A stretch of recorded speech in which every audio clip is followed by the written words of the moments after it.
और देवी, ना दुर्गा, ना काली, ना सरस्वती, इन्होंने हमारे लिए क्या किया? इन पत्थरों की नहीं, ये तो सब आर्य से आए हैं, विदेश से आए हैं। और हमारे देवी देवता हैं, बहुत लोग उनको नहीं, ये देवी देवता नहीं, ये आर्य से आए हैं, बाहर से, विदेश से आए हैं, ये विदेश से, यूरेशिया से आए हैं। इनको लाया गया है, आर्य लोग लाए हैं। बताया आप क्या ये मैंने किताबों में पढ़ा है?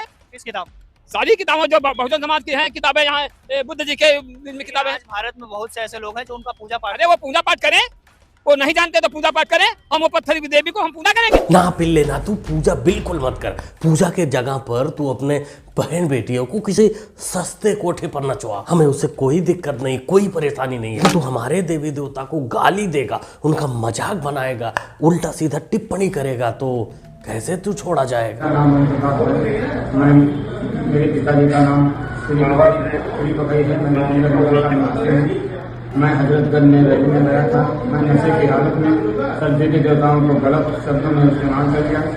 मैं वो हमारे भगवान हैं, हमसे सर गलती हो गई, वो हमारे पूजनीय हैं।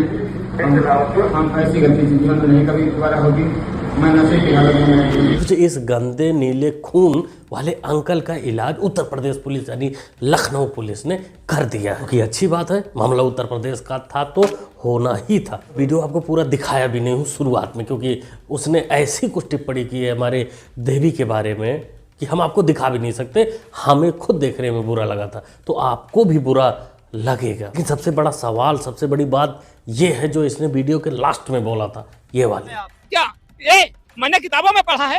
किस किताब?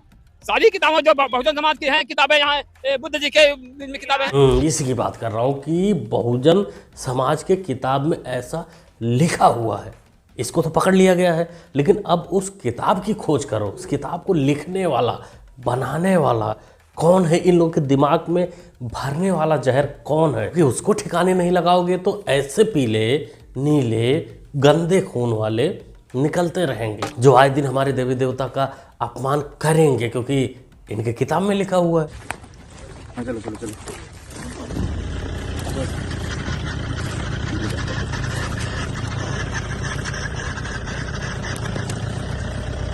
चलो चलो देखो पैर चलो।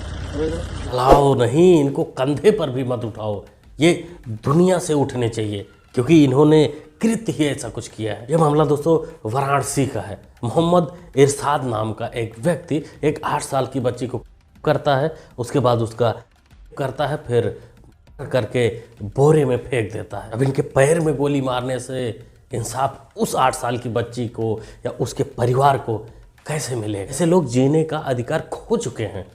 भाई पैर में गोली मारनी हो तो ऐसे अंकल को मारो जिनका खून नीला हो चुका है। गोवंडी को बोलते छोटा पाकिस्तान, और छोटे पाकिस्तान का सत्ता तुझ पे लुटाएंगे, और अगर गोवंडी के बारे में कुछ गलत बोलेगा तो तुझे घर से उठाएंगे। कर दिया ना मुन्ना कियों वाली बात। यही बात तू उत्तर प्रदेश में किया होता ना, तो आज तू और तेरा परिवार भीख मांगता, रहम की भीख मांगता, बचने की भीख मांगता, इस तरह।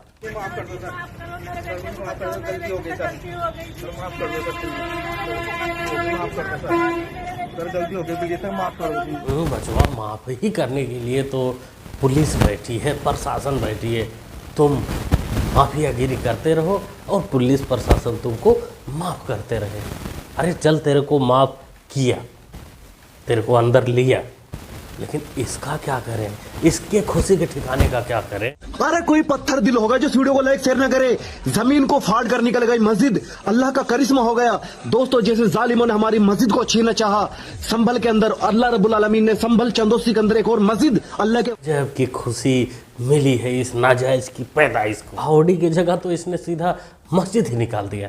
अब देख, इतनी खुशी इसको हो ही गई है तो सर पे पूरे संभल का होना चाहिए, भाई पता तो चले कहाँ कहाँ मस्जिद छुपा है। दोस्तों ये वीडियो जानबूझकर बनाए जाते हैं, इनको सब कुछ पता है कि नहीं नहीं मस्जिद वहाँ नहीं निकला है, लेकिन इनके जो जाहिल सपोर्टर हैं इनका कमेंट बॉक्स चेक करो। मैं थोड़ा स्क्रीनशॉट लगा दूंगा, स्क्रीन रिकॉर्डिंग लगा दूंगा, आप देख सकते हैं कि ये जो बोल रहा है और कमेंट में जो लोग बोल रहे हैं दोनों में सिमिलरिटी है। इसको पता है कि हमारी ऑडियंस क्या है और क्या देखनी चाहती है। लेकिन इस प्रकार के अच्छे न्यूज़ के लिए भावड़ी को मस्जिद बना दो और किसी को कुछ बना दो, इसके लिए उत्तर प्रदेश पुलिस को इनाम भेंट करना चाहिए। अरे ज़्यादा ना सही कर पाओ तो ये वाला जो डंडा दिख रहा है ना, नीचे से डाल के ऊपर से निकाल लो, बस इतना ही काफ़ी। नहीं तो ये ऐसे लोग हैं जो सामने दिख रही चीज़ को अगर इस प्रकार से मैनिपुलेट हो जा रहे हैं तो कल को इनको बोला जाएगा पत्थर मारने के लिए या फिर फटने के लिए, तो पहले नज़र में ही फट जाएंगे, एक ही इशारे पे फट जाएंगे। तो इन पर कंट्रोल करना ज़रूरी है। जिन अनुभक्तों को रोज मूर्तियां मिल रही हैं और वहाँ मंदिर समझ के पागल हो रहे हैं, पर इन्हें अनुभक्तों को ये भी नहीं पता कि ये जो मूर्तियां इन्हें मिल रही हैं ये इन्हीं की फेंकी हुई है। जब ये मूर्ति विसर्जन करते हैं, पूजा करते हैं, फिर उनको जाके नदियों में बहाए आते हैं, कुएं में डाल आते हैं, कीचड़ में कहीं पे भी डाल के आते हैं, कूड़े में फेंक आते हैं। अब इन्हें अगले साल में वो पुरानी मूर्तियां ही मिल रही हैं जैसे मंदिर ये कर रहे हैं, पर इन्हें यही नहीं पता इनकी पिछले साल की फेंकी हुई मूर्तियां ही है। लगता है भगवान से मिस्टेक हो गया है।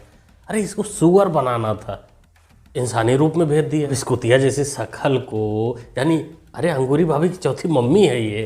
मैं वीडियो में दिखा चुका हूँ 2-3 बार इसको।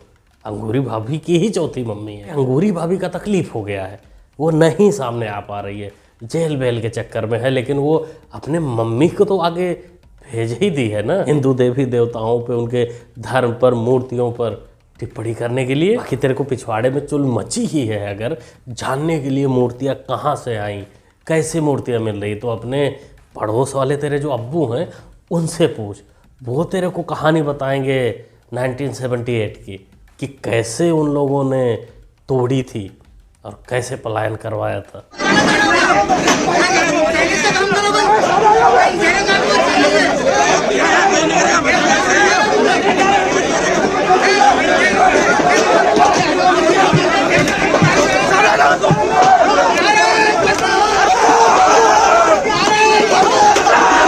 आराम से मियाँ, आराम से। अभी बुलडोजर अतिक्रमण हटाने गया है अजमेर दरगाह के आसपास के इलाकों में।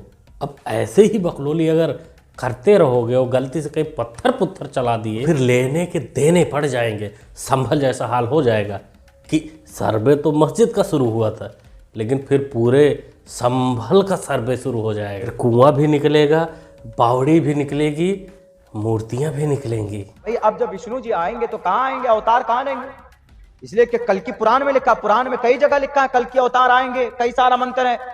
वो एक तो यह है अज्ञान हेतु किरत मोहम्मद अंधकारम नाशम विदायम हित दोदयते विवेक वैदाहम मित पुरुष महानिमादित्यो वरुण तपस्य प्रस्तात् अहमिद्दि प्रस्तुति में गामर्तस्य जगरंबा मसूर्या जाने, बहुत सारे मंत्र, बहुत सारे। नराशन सम्मादिनम माजन्नि शैदीरम पूषणम सन्मैरी भे रथम न दुर्गा दवसवा सुदानवो विश्व सम्मात्रो आंसो निस्पिपर्ता। कम से कम 50-100 मंत्र है अंतिम महर्षि के बारे में, अंतिम अवतार के बारे में। रहे हो ना, मौलाना को सब पता है कि भगवान विष्णु का अंतिम अवतार कहाँ होगा, कहाँ लिखा है, इनको सब पता है मौलाना को। लेकिन जो हिंदू हैं हमारे अखिलेश मियाँ, उनको कुछ नहीं पता। उनको लगता है कि ऐसा कुछ करने से सौहार्द, आपसी सौहार्द खराब होगा, इसलिए खुदाई, जानकारी ये सब ना लिया जाए। अब पता नहीं कौन सी मियाँ जी की मजबूरी है, वही जाने। बहुत सारे गरीब, शोषित, वंचित, पीड़ित लोगों के लिए बाबा साहब भीमराव अम्बेडकर जी भगवान रहे हैं और आज भी घर घर, गाँव-गाँव उनको पूजा जाता है।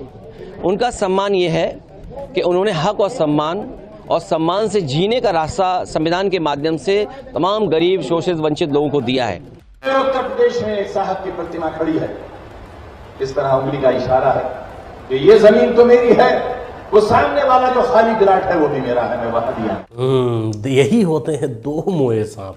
एक मुंह से बाबा साहब को भगवान बताया जा रहा है और दूसरे मुंह से बाबा साहब को भू माफिया, कि वो जो दिखा रहे हैं हाथ से वो भी उनकी ज़मीन है। इस पर कोई भी चिमटा कुछ नहीं बोलेगा, पहले भी नहीं बोला, अब भी नहीं बोलेगा। हाँ, देवी देवता का अपमान करना है, ब्राह्मणों का अपमान करना है, स्वर्णों का अपमान करना है, तो उसके लिए तैयार रहते हैं अपने किताब के अनुसार। जिसको खोजना ज़रूरी है और लठ बजाना जरूरी है। बिल्कुल बिल्कुल चित्रा, वो भावुकता क्या है, वो मनमोहन सिंह का जाना क्या है, ये तस्वीर, ये देखिए, कांग्रेस के कार्यकर्ता है, खबर मिली है, एम्स के बाहर है, मनमोहन सिंह जी की तस्वीर है और आंखों में आंसू है। क्या नाम है आपका, क्या कहना चाहते हैं? सर मेरा नाम अनवर मिर्जा है। दिल्ली के अंदर सबसे पहले इलेक्शन अगर डॉक्टर मनमोहन सिंह जी ने लड़ा था तो मेरे एरिया से लड़ा था। दक्षिण दिल्ली से लड़े थे वो, मैं उनके साथ चला था, बहुत छोटा सा था मैं जब चला था उनके साथ। मेरे को उन्होंने कहा बेटा तू इतने नारे लगा रहा है, थोड़ा सा बैठ जा। मैं कहा नहीं, मैं नारे लगाऊंगा आपके लिए, मैं इनको भूल नहीं सकता। और मेरे फादर जो थे वो इंदिरा गांधी जी के साथ चले थे, तो मैं डॉक्टर मनमोहन सिंह जी को भूल नहीं सकता। बस करो अंकल जी, बस करो, नहीं तो सीधा 50 रुपए कटेंगे ओवर एक्टिंग के। तुम लोगों ने मनमोहन सिंह हमारे पूर्व प्रधानमंत्री का कितना सम्मान किया है, कठपुतली बनाकर, सबको पता है। लेकिन जो भी हो, आज हमारे बीच डॉक्टर मनमोहन सिंह नहीं है, तो हमारे तरफ से, हमारे फैमिली की तरफ से, मुन्ना भाई की फैमिली की तरफ से उस श्रद्धांजलि, और ईश्वर उनको अपने चरणों में स्थान दे। उनके अच्छे और बुरे कामों को हिंदुस्तान याद करता रहेगा। अरे वक्फ बोर्ड को मजबूत करने जैसी बात, वो भी उनकी उपलब्धि ही थी। क्या बोलते हो दोस्तों, क्या कहना चाहते हैं, क्या आपकी राय है? कमेंट बॉक्स खाली कमेंट में लिखिए, बताइए, इन चिमटों के बारे में लिखिए। इनके साथ जो सुताई हुई है ये कम है और होनी चाहिए। जो भी सोचते हैं, जो भी कहना चाहते हैं, कमेंट बॉक्स खाली कमेंट में लिखिए, बताइए। मुन्ना भाई को सपोर्ट भी कर सकते हैं चैनल को सब्सक्राइब करके, जो कि होता है बिल्कुल फ्री। सब्सक्राइब करिए, जुड़ जाइए। मिलते हैं अगली वीडियो में। Thanks for watching.